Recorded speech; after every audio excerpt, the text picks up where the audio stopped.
I bought the old Henderson estate in rural Vermont thinking I had found paradise, but I had no idea the nightmare waiting for me on the other side of that beautiful stone bridge. The property sat on 40 acres of rolling hills just outside Stowe, Vermont, with a private creek running through it and the most magnificent hand-built stone bridge I had ever seen connecting my land to the main road. The previous owner, Charles Henderson, had constructed it himself back in 1987 when he got tired of driving 3 miles around to access his property. The bridge was entirely on my land, crossing my creek, and every single legal document confirmed it was 100% mine. I had the surveys, the deed, the property maps, everything. My lawyer had been thorough. My name is Marcus Webb, and I work remotely as a software engineer for a tech company in Boston. The pandemic had taught me I could work from anywhere, and I wanted peace and quiet. What I did not want was drama, but drama found me anyway, wrapped up in a powder blue pantsuit and going by the name of Patricia Morehouse. I met Patricia 3 days after moving in. I was unloading boxes from my truck when a white Lexus SUV pulled up to the bridge. Out stepped a woman in her mid-50s with an aggressive blonde bob haircut and lips pursed so tight they looked like they might disappear into her face. She wore pearl earrings that caught the September sunlight and carried a leather-bound notebook like it was the Holy Bible. "Excuse me," she called out, her voice sharp enough to cut glass. "You must be the new owner." I set down a box of kitchen supplies and walked over, trying to be friendly. "That's right, Marcus Webb just moved in from Boston." She did not offer her hand. Instead, she flipped open that notebook and clicked her pen with the precision of someone loading a gun. "Patricia Morehouse. I am the president of the Meadowbrook Community Association. We need to discuss several violations." I blinked. "Violations? I just got here 3 days ago." "Yes, well, you have already broken multiple community rules." She adjusted her glasses and began reading. "Your truck has been parked on the bridge for extended periods, creating an eyesore. Your mailbox is not regulation color, and you have failed to submit your landscaping plans for approval." I felt my jaw tighten. "Mrs. Morehouse, I appreciate you stopping by, but I am not part of any homeowners association. I checked all the documents before buying. This property is not in any HOA." Her smile was cold and reptilian. "The Meadowbrook Community Association oversees all properties in this area that utilize shared resources. Your bridge provides access to 15 homes beyond your property, making it a shared resource." "My bridge?" I shook my head. "No, my bridge is completely private. It is on my land, crosses my creek, and provides access only to my property. If other people have been using it, they have been trespassing." Patricia's face turned a shade of red that clashed horribly with her pantsuit. "That bridge has been used by this community for nearly 40 years. Charles Henderson allowed us access as a courtesy." "Well, Charles Henderson does not own this property anymore. I do, and I never agreed to let anyone use my bridge." I kept my voice calm, but I could feel my blood pressure rising. "If those 15 homes need access, they can use the public road like everyone else." "The public road adds 20 minutes to everyone's commute," Patricia snapped. "We have an understanding about the bridge. You had an understanding with the previous owner, not with me." I picked up my box again. "Now if you will excuse me, I have unpacking to do." I walked away, but I could feel her glare burning into my back. I heard her car door slam and the aggressive crunch of gravel as she drove away. I figured that would be the end of it. I was wrong. I was so incredibly wrong. The next morning, I woke up to the sound of construction. Heavy machinery, voices shouting, the beep beep beep of something backing up. I threw on jeans and a t-shirt and ran outside to find a small construction crew setting up what looked like a toll booth right in the middle of my bridge. "What the hell is going on?" I shouted over the noise. A guy in a hard hat looked up from his clipboard. "HOA contract, buddy. Installing a toll collection system. On my property." I was already pulling out my phone. "Who authorized this?" lady named Patricia Morehouse. We got the work order right here. He waved the clipboard at me. She has no authority to do construction on my land. This is private property. I was shaking with anger now. You need to stop immediately and remove everything you have installed. The foreman shrugged. Take it up with the HOA, man. We are just doing the job we were hired for. I called the police. Deputy Frank Morrison showed up about 20 minutes later, a middle-aged guy with kind eyes and the patient demeanor of someone who had dealt with too many property disputes. He listened to both sides, reviewed my property documents, and then delivered his verdict. The bridge is on Mr. Webb's property according to these surveys, he told the construction crew. Unless you have written permission from the landowner, you are trespassing and need to remove your equipment. The foreman made a phone call. 5 minutes later, Patricia showed up again, this time with 2 other HOA board members in tow.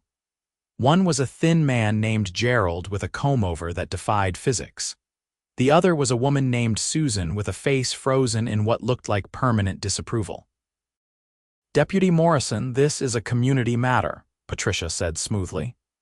The Meadowbrook Community Association has maintained an easement on this bridge for decades. Do you have documentation of this easement? Deputy Morrison asked. Patricia hesitated. It was a verbal agreement with Charles Henderson. Verbal agreements do not create legal easements, ma'am. The deputy turned to the construction crew. Pack it up, gentlemen. You are trespassing. I thought I had won. The construction crew loaded up their equipment and left. Patricia and her board members drove away, but not before Patricia fixed me with a stare that promised this was far from over. Deputy Morrison suggested I post no trespassing signs and consider installing a gate if I wanted to prevent future incidents. I thanked him and went back inside, my hands still trembling from the adrenaline. That afternoon, I called a locksmith and a gate company. If Patricia wanted to play games, I was going to make it clear whose property this was. The gate company said they could install a heavy-duty locking gate within a week. The locksmith came out that same day, and we discussed options for the most secure lock system available. For the next few days, things were quiet. Too quiet. I worked from my home office, took walks around my property, and enjoyed the fall foliage. Vermont in September was absolutely beautiful, and I was starting to remember why I had moved here in the first place. Then day 6 arrived, and everything went to hell again. I was on a video call with my team when I heard vehicles on the bridge, multiple vehicles. I muted my microphone and looked out the window to see the construction crew was back, and this time they were working fast. They had already erected a small booth structure and were bolting it down to my bridge. I ended my call early and ran outside. I told you to leave and not come back. The foreman looked uncomfortable. Listen, man, I am just trying to make a living. The HOA got some kind of emergency order or something. They said it was legal now. There is no legal way they can build on my property without my permission. I pulled out my phone and called Deputy Morrison again. This time when he arrived, Patricia was already there with a smug expression and a stack of papers. Deputy, we have obtained a temporary restraint order from Judge Whitmore. The HOA has filed an emergency petition claiming that Mr. Webb is blocking access to 15 homes, creating a safety hazard. The judge has granted us temporary use of the bridge until a full hearing can be scheduled. I felt like I had been punched in the stomach. That is insane. This is my property. Deputy Morrison reviewed the papers and sighed. Mr. Webb, I am sorry, but this appears to be a legitimate court order. You will need to fight this in court. Until then, I cannot interfere with the HOA following the judge's order. So they can just build whatever they want on my land. For now, yes, but I strongly suggest you get a lawyer immediately. He gave me a sympathetic look before leaving. I spent the rest of that day on the phone with lawyers. The first 3 I called could not take my case on such short notice. The fourth, a sharp-voiced woman named Jennifer Caldwell who practiced property law in Burlington, agreed to meet with me the next morning. Her retainer was expensive, but I was way past caring about cost. This was the principle of the thing now. The construction crew finished installing the toll booth that evening. It was a small structure, maybe 8 feet by 8 feet, with sliding windows on both sides and a mechanical gate arm that could be raised and lowered. They bolted it directly to the stone surface of my beautiful bridge, drilling holes into the historic stonework. I watched from my porch, documenting everything with my phone camera, feeling absolutely powerless. The next morning, I drove around the long way to meet with Jennifer Caldwell in Burlington. She was in her early 40s, with sharp eyes and an even sharper mind. She listened to my entire story, reviewed all my documents, and then leaned back in her chair. "This is one of the most aggressive HOA overreaches I have seen in my 15 years practicing law," she said. "The good news is you have an airtight case. The bad news is judges tend to err on the side of caution when someone claims access is being blocked to multiple residences. Judge Whitmore is particularly sensitive to community access issues. So what do? We file for an emergency hearing to dissolve the temporary order. I will argue that the HOA has no legal standing, no documented easement, and has committed trespass and destruction of private property. But you need to be prepared for this to take time. The court system moves slowly. How slowly? Could be a week, could be a month. Depends on the judge's schedule and how aggressive the HOA's lawyer is." I drove back home feeling defeated. When I reached my bridge, there was someone in the toll booth. A young guy, maybe early 20s, with headphones in and a bored expression. As I approached, he slid open the window. $5, he said. I stared at him. "You are charging me to cross my own bridge," he shrugged. "HOA rules, man. Everyone pays." "I own this bridge. I own the land under it. I am not paying." He looked uncertain for the first time. "I am just doing what they told me." "If you do not pay, I cannot raise the gate.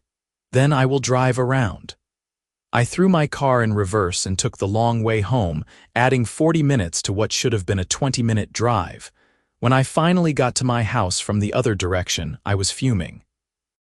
That evening, I got an email from Patricia.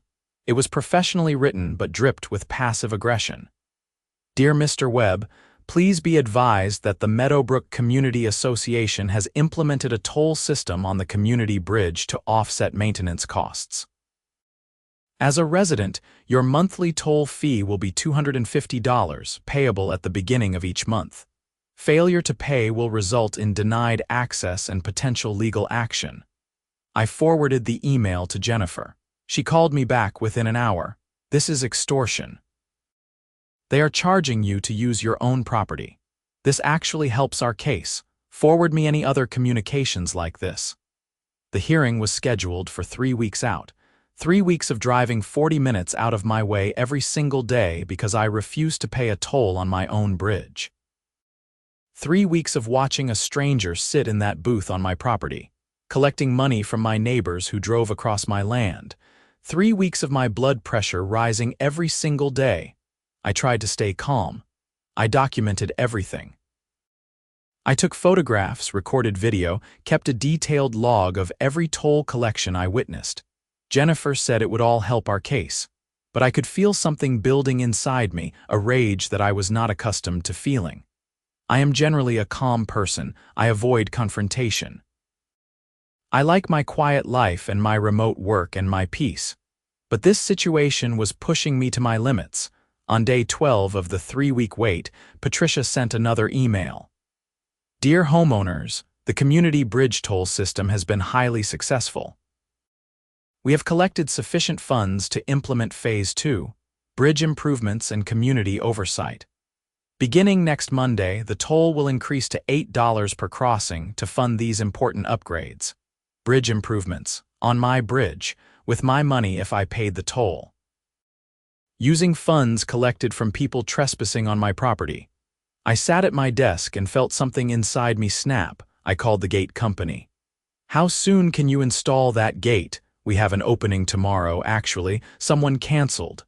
I will take it first thing in the morning. You got it. We will be there at 8. I did not tell Jennifer. I probably should have, but I was past the point of asking permission. The gate company arrived right on schedule the next morning.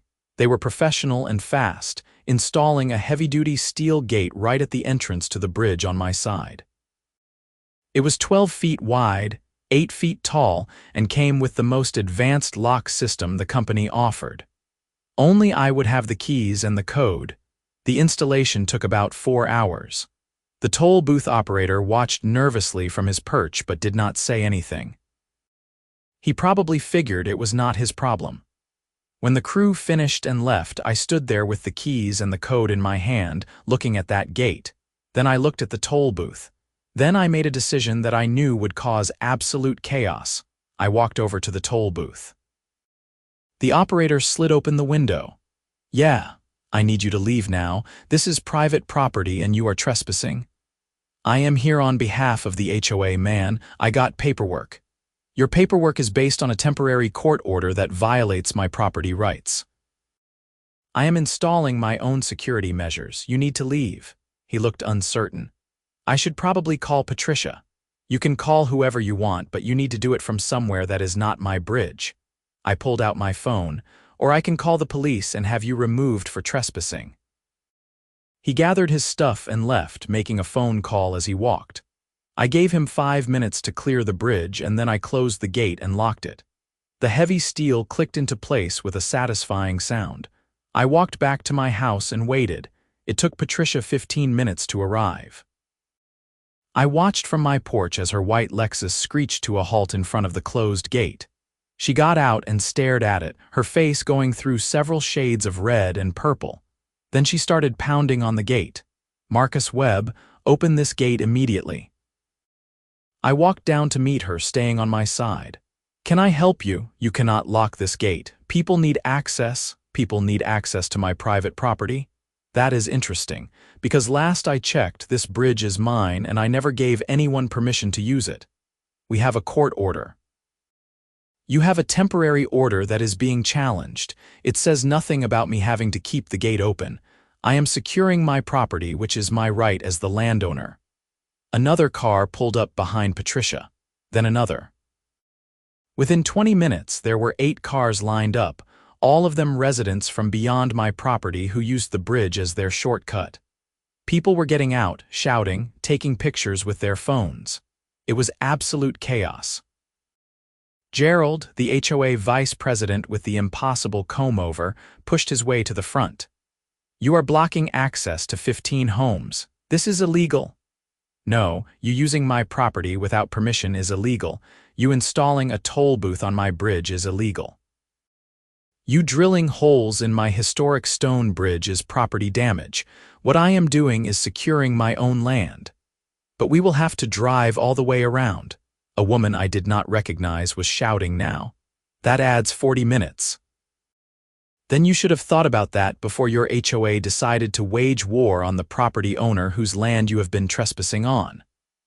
I kept my voice calm, which only seemed to make them angrier. Patricia was on her phone, speaking rapidly. The crowd was growing. Someone had apparently posted about it on social media because cars kept arriving. Some people were residents, but others were just rubberneckers who had heard about the drama and wanted to watch. Deputy Morrison arrived about 30 minutes into the standoff. He looked tired already, and it was only 10 in the morning. "Mr. Webb, we are going to need to talk about this." "Happy to talk, Deputy, on my property, away from the mob." I gestured at the growing crowd on the other side of the gate. We walked back to my porch. He pulled out his notebook. "Walk me through what happened." I explained everything. The repeated trespassing, the unauthorized construction, the tolls being charged on my property, the extortion emails, and finally my decision to secure my land with a gate. I showed him copies of all the emails, all my documentation, and my property surveys. He listened carefully and then sighed. "Mr. Webb, I understand your frustration, and legally you are probably in the right, but you are creating a major disruption for 15 families. Those 15 families have been trespassing on my property for who knows how long. They have a legal route around. It is not my responsibility to provide them a shortcut across my land." "I know. And I am not saying you are wrong. I am saying this is going to get messy. It was already messy when they installed a toll booth on my bridge. He nodded slowly. Fair point. Just be prepared for more police calls, more angry people, and probably more legal action. The HOA is not going to take this lying down. Neither am I. Deputy Morrison went back to the crowd and basically told them all to go home or take the long route. Most of them left, grumbling and shooting me dirty looks. Patricia stayed until the very end, standing in front of that gate like she could will it to open through sheer force of anger. Finally, even she had to leave. I went back inside and called Jennifer. I may have done something you are not going to like. What did you do, Marcus? I told her. There was a long silence on the other end of the line. Okay, she said finally. Okay. This is actually not the worst move, legally speaking. You have every right to secure your property, but you just escalated this situation significantly. The HOA is going to file an emergency motion to force you to open that gate. Let them. I have had enough. They installed a toll booth on my bridge. They have been charging me to use my own property. They damaged historic stonework. I am done being reasonable. I understand, and I will defend you, but this is going to get expensive and complicated. I do not care anymore. This is about principle now. Over the next 48 hours, my phone blew up. I got dozens of angry calls from numbers I did not recognize. I got threatening emails. Someone started a Facebook group called Justice for Meadowbrook that was entirely dedicated to talking about what a terrible person I was. I was called every name in the book. People accused me of being selfish, antisocial, cruel, and worse. One person suggested I was probably a sociopath who hated children because I was making families drive longer routes. The local newspaper picked up the story. A reporter showed up at my gate asking for an interview. I declined, but that did not stop them from publishing an article titled "Property Dispute Leaves 15 Families Stranded." The article was biased toward the HOA, painting me as an unreasonable outsider who had moved to Vermont and immediately started causing problems. They barely mentioned the unauthorized toll booth or the property damage. Jennifer earned every penny of her retainer over those 2 days. She filed counter-motions, sent cease and desist letters to people making threats, and prepared for the emergency hearing that the HOA inevitably requested. That hearing was scheduled for the following Monday, which was also supposed to be the day of our original hearing. The judge combined them into one session. The weekend before the hearing was surreal. I stayed on my property, working on my laptop and watching the drama unfold on social media. Someone created a petition to force me to open the gate. It got 300 signatures.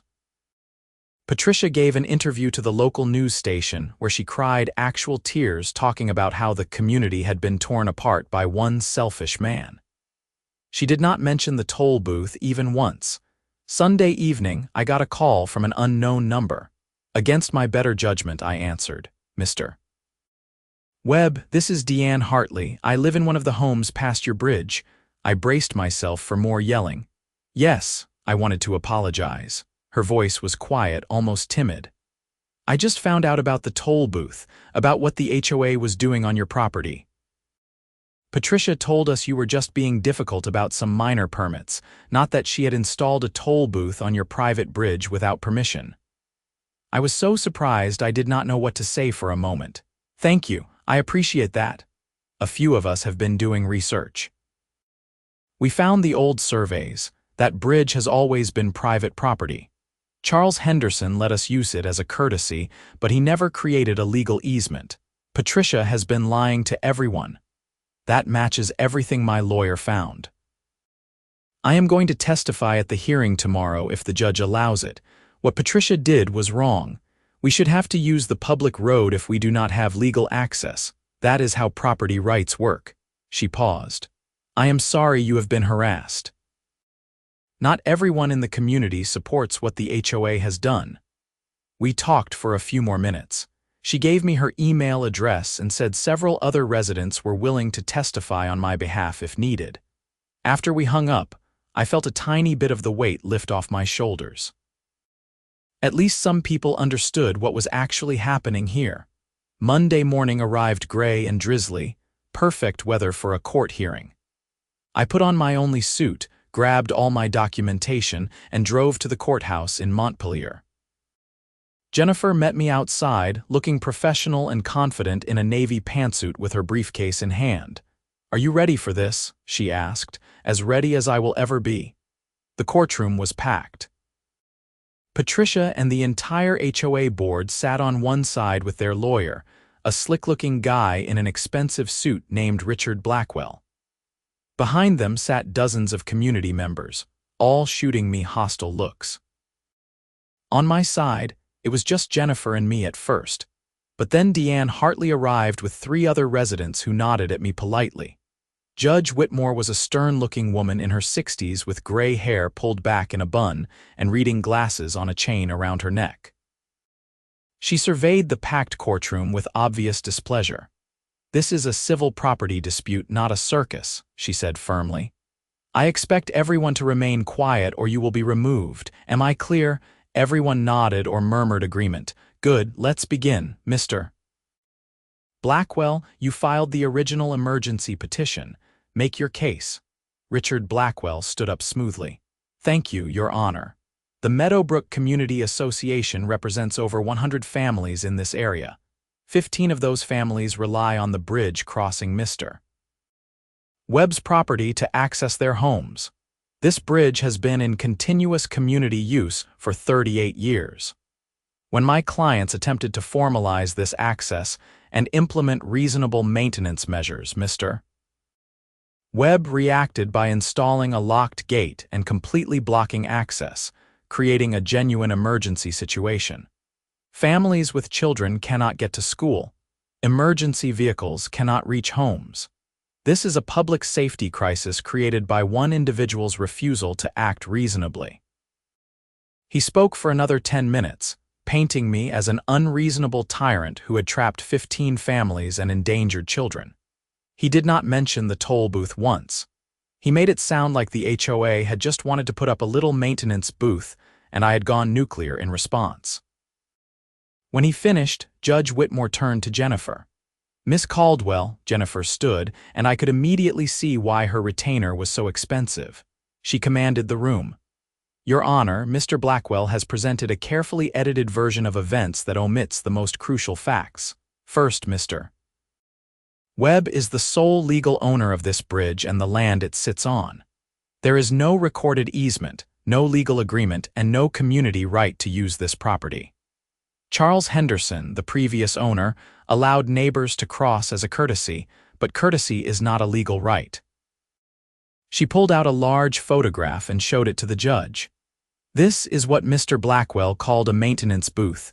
In reality, the HOA installed a complete toll booth structure on my client's private property without permission. They drilled into historic stonework, damaging Mr. Webb's bridge.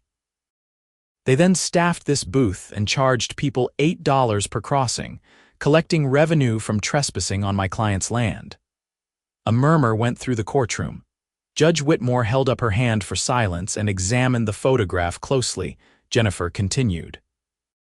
"Furthermore, the HOA sent emails to Mr. Webb demanding he pay $250 monthly to cross his own bridge, threatening legal action if he refused.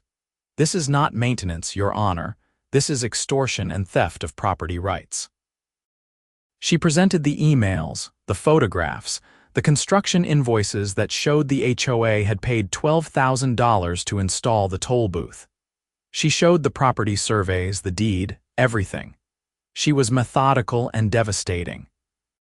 When she finished, Judge Whitmore looked at Richard Blackwell. "Counselor, did your clients install a toll booth on Mr. Webb's property?" He shifted uncomfortably. "Your Honor, the structure was intended to serve multiple purposes, including security and maintenance coordination. The nominal fee was simply to offset costs. That is a yes or no question. Did they install a toll booth? The structure could be characterized as such, yes. And did they have Mr. Webb's permission? We believed we had the authority under the emergency order." The emergency order I issued granted temporary access across the bridge during legal proceedings. It did not authorize construction or toll collection. Judge Whitmore removed her glasses and rubbed her eyes. "Miss Morehouse, please stand." Patricia stood up, her face carefully neutral. "Did you install a toll booth on Mr. Webb's property without his permission?" "Your Honor, we were trying to formalize an arrangement that has existed for decades. We felt it was appropriate to charge a maintenance fee on someone else's property without their consent, while charging the property owner himself." The judge's voice was cold. "That is not formalizing an arrangement. That is trespassing, property damage, and potentially criminal conversion." Patricia's face went pale. Behind her, I heard people whispering urgently. Judge Whitmore spent the next 15 minutes asking detailed questions about the toll booth, the costs, the revenue collected, and who had authorized everything. The more Patricia tried to justify their actions, the worse it sounded. Finally, the judge had heard enough. "I am dissolving the temporary access order, effective immediately. Mr. Webb has the right to secure his property in any manner he sees fit. The Meadowbrook Community Association will immediately remove the toll booth structure at their own expense and repair any damage to the bridge. They will also return any toll fees collected, including any amounts charged to Mr. Webb." Patricia tried to interrupt. "But Your Honor, the community needs access. The community needs to use public roads like everyone else. You do not have an easement. You do not have a legal right to cross Mr. Webb's property. The fact that you have done so for years does not create one." She looked at me. "Mr. Webb, you have the option to grant access as a courtesy, but you are under no legal obligation to do so." "I understand, Your Honor. Additionally, I am referring this matter to the state's attorney to review whether criminal charges are warranted for the unauthorized construction, property damage, and toll collection. Miss Morehouse, you and your board should consult with your attorney about potential civil liability as well." The courtroom erupted. People were shouting, crying, arguing. Judge Whitmore banged her gavel repeatedly until order was restored, then dismissed the case. As we filed out, Patricia looked like she had aged 10 years. Several of the community members who had been glaring at me earlier now looked shocked and confused, probably realizing for the first time that the HOA had not been honest about what had actually happened. Outside the courthouse, Jennifer shook my hand. "That went better than I expected." Judge Whitmore does not take kindly to HOA overreach, and the toll booth really buried them. What happens now? They have to remove the toll booth within 10 days per the order. You keep the gate locked or open it, your choice. And I would not be surprised if the state's attorney files charges. What they did was pretty egregious. Deanne Hartley approached us hesitantly. "Mr. Webb, I just wanted to say thank you for standing up to the HOA. A lot of us had no idea what Patricia was really doing. We have been lied to for months." "I appreciate you testifying," I said. "I know that took courage. What the HOA did was wrong. We will use the public road like we should have been doing all along." She hesitated. "And if you ever do decide to allow access again, I hope you will remember that not everyone supported what happened." I told her I would keep that in mind. As she walked away, I felt a complex mix of emotions. I had won, legally and completely. But I had also created a situation where 15 families now had significantly longer commutes. Yes, they had been trespassing. Yes, they should use the public road, but that did not mean I felt great about it. Over the next week, a construction crew hired by the HOA showed up and removed the toll booth. They filled in the holes they had drilled, though the repairs were visible if you knew where to look. The bridge would never be quite the same. Patricia herself never appeared. She sent Gerald to oversee the removal, and he avoided making eye contact with me the entire time. The local newspaper ran a follow-up story with a much different tone, titled "HOA Ordered to Remove Unauthorized Toll Booth from Private Property."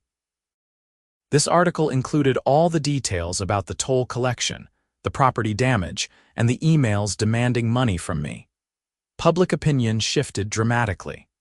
The Justice for Meadowbrook Facebook group became a battleground between people defending the HOA and people angry about being lied to. Patricia ended up deleting it entirely. 2 weeks after the hearing, I got a call from the Vermont State's Attorney's office. An attorney named Michael Chen wanted to interview me about the case. I met with him in his office in Montpelier, bringing all my documentation once again. Mr. Webb, I have reviewed the case file and I believe we have grounds for criminal charges, he said after I walked him through everything. The unauthorized construction could be criminal trespassing and property damage. The toll collection constitutes theft by deception. And the emails demanding payment could be extortion. I am planning to present this to a grand jury. I appreciate that, I said. But I need to ask, what is my responsibility here? Those 15 families do need access to their homes. He looked at me with surprise. Legally, you have no responsibility. They have a public road available. I know, but the right answer legally is not always the right answer morally. I had been thinking about this a lot over the past 2 weeks. If I keep that gate locked forever, I am just becoming the thing everyone accused me of being, someone who cares more about being right than about people. That is a very generous way of looking at it, especially after what you have been through. Maybe. But here is what I am thinking. I am willing to grant a proper legal easement to those 15 families with conditions. They need to contribute to bridge maintenance proportionally. They need to acknowledge in writing that this is my property and I am granting access voluntarily. And Patricia Morehouse and the current HOA board can never use it. They can drive the long way for the rest of their lives. Michael Chen smiled slightly. That seems fair. You should work that out with your attorney. As for the criminal case, that will proceed regardless of what you decide about access. The HOA broke the law, there need to be consequences. I left his office feeling like I had finally found the right path forward.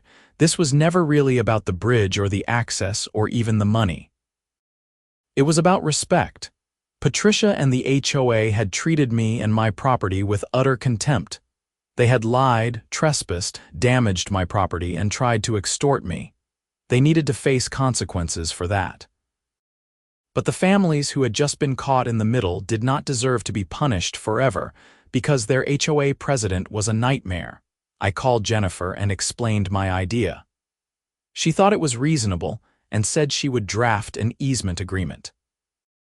That evening, I reached out to Deanne Hartley and asked if she could organize a meeting with the 15 affected families, excluding any HOA board members.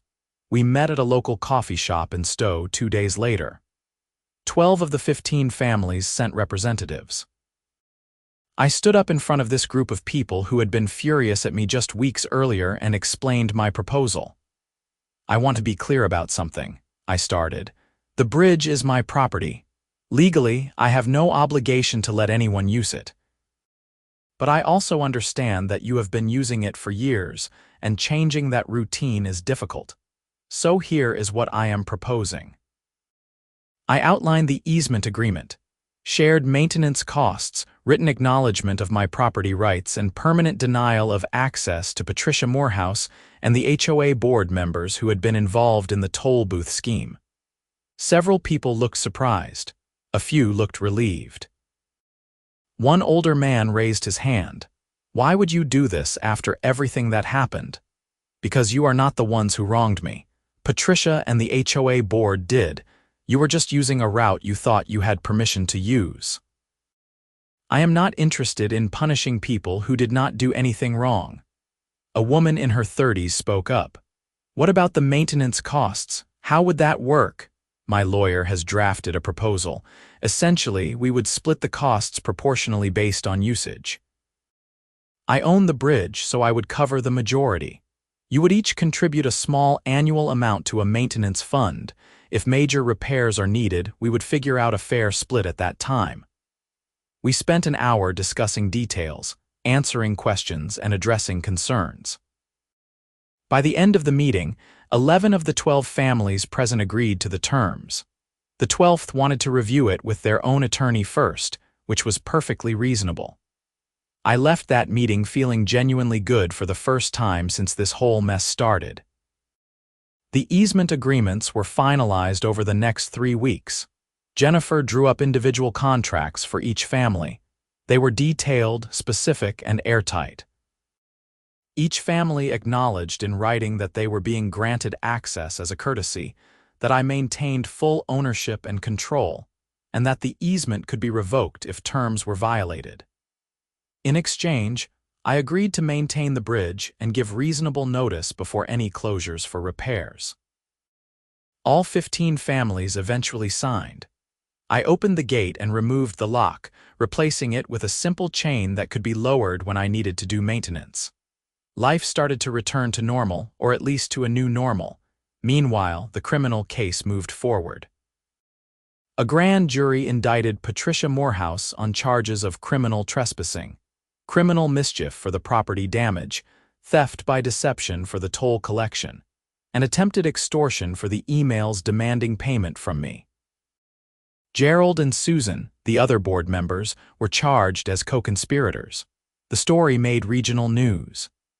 A HOA president facing criminal charges for installing an unauthorized toll booth was apparently interesting enough for the Burlington Free Press to run a multi-part investigative series. The trial took place 4 months after the initial incident. I had to testify, which was nerve-wracking but also cathartic. I sat on the witness stand and calmly explained everything that had happened, from Patricia's first visit to the installation of the toll booth to the emails demanding payment. The prosecution presented all the evidence Jennifer and I had compiled. Photographs, videos, emails, financial records showing the HOA had collected over $8,000 in tolls before I locked the gate. Patricia's defense was that she had been acting in what she believed was the community's best interest, and had genuinely thought the verbal agreement with Charles Henderson created a legal right of access. Her attorney tried to paint her as a well-meaning community servant who had made an honest mistake. The jury did not buy it. They deliberated for 3 hours before returning guilty verdicts on all counts.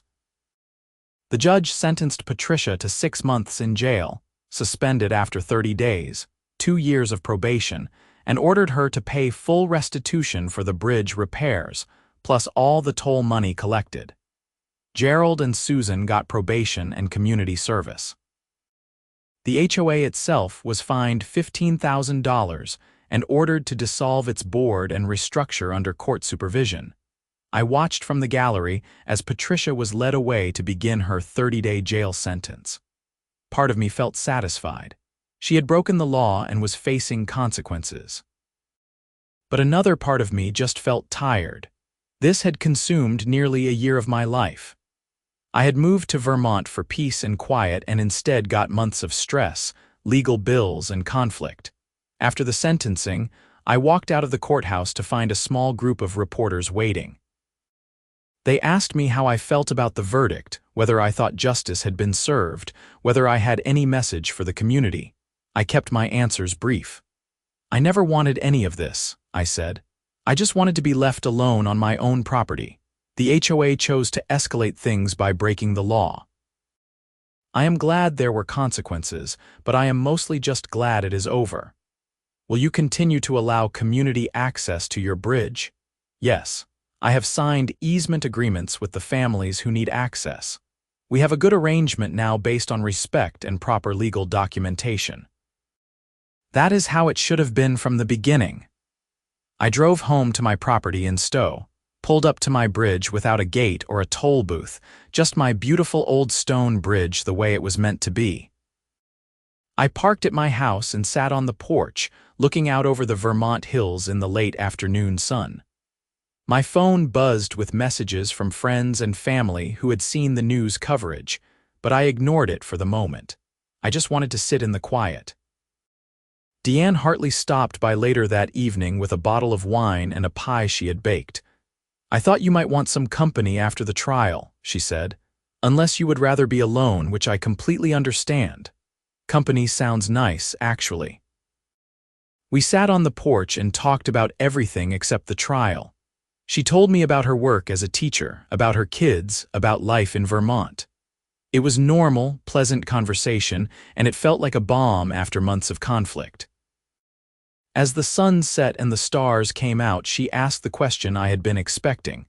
"Do you regret moving here? After everything that happened?" I thought about it. Sometimes, but mostly no. What happened with the HOA was not about Vermont or this community.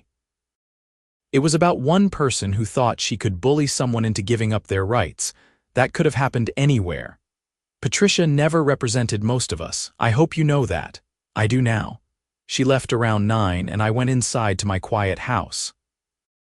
I had a video call scheduled with my team in the morning, some code to review, and a normal day of work ahead of me. The drama was finally over. The legal battles were won. The bridge was open to those who deserved access and closed to those who had abused their privilege. Over the following months, life settled into a comfortable rhythm. I got to know my neighbors, the real neighbors who had not been part of the HOA's schemes. The easement arrangement worked well. Everyone paid their share of maintenance costs without complaint. I had the bridge inspected by a structural engineer and made some necessary repairs, splitting the cost according to our agreement. It was what a proper community arrangement should look like: respectful, legal, and fair. Patricia got out of jail after serving her 30 days. I heard through the grapevine that she and her husband were planning to move out of the area, which was probably for the best. Gerald and Susan both resigned from the reconstituted HOA board. The new board president was a mild-mannered retired accountant named Robert, who made it his mission to ensure everything was done by the book. He stopped by once to formally apologize on behalf of the community and to thank me for allowing continued access. "What Patricia did was wrong on every level," he said. "The new board wants you to know we respect your property rights and appreciate your generosity in granting the easements." "I appreciate that, Robert. Thank you." A year after the initial incident, I was sitting on my porch on a warm September evening when I saw a car pull up to the bridge. A man got out and walked up to my house. It took me a moment to recognize him. It was Charles Henderson, the previous owner. "Mr. Webb, I hope I am not disturbing you." "I am Charles Henderson. I know who you are. Would you like to sit down?" He settled into one of the porch chairs with a sigh. He was in his 70s with white hair and weathered features. "I heard about what happened with the HOA. I wanted to come by and apologize." "You do not owe me an apology. You did not do anything wrong." "I feel responsible, though. When I sold you the property, I should have made it clearer that the neighbors had been using the bridge. I should have warned you that Patricia might cause problems." He shook his head. "I let neighbors use it because it seemed like the neighborly thing to do. I never imagined anyone would try to take ownership of someone else's property. Patricia had her own issues that had nothing to do with you."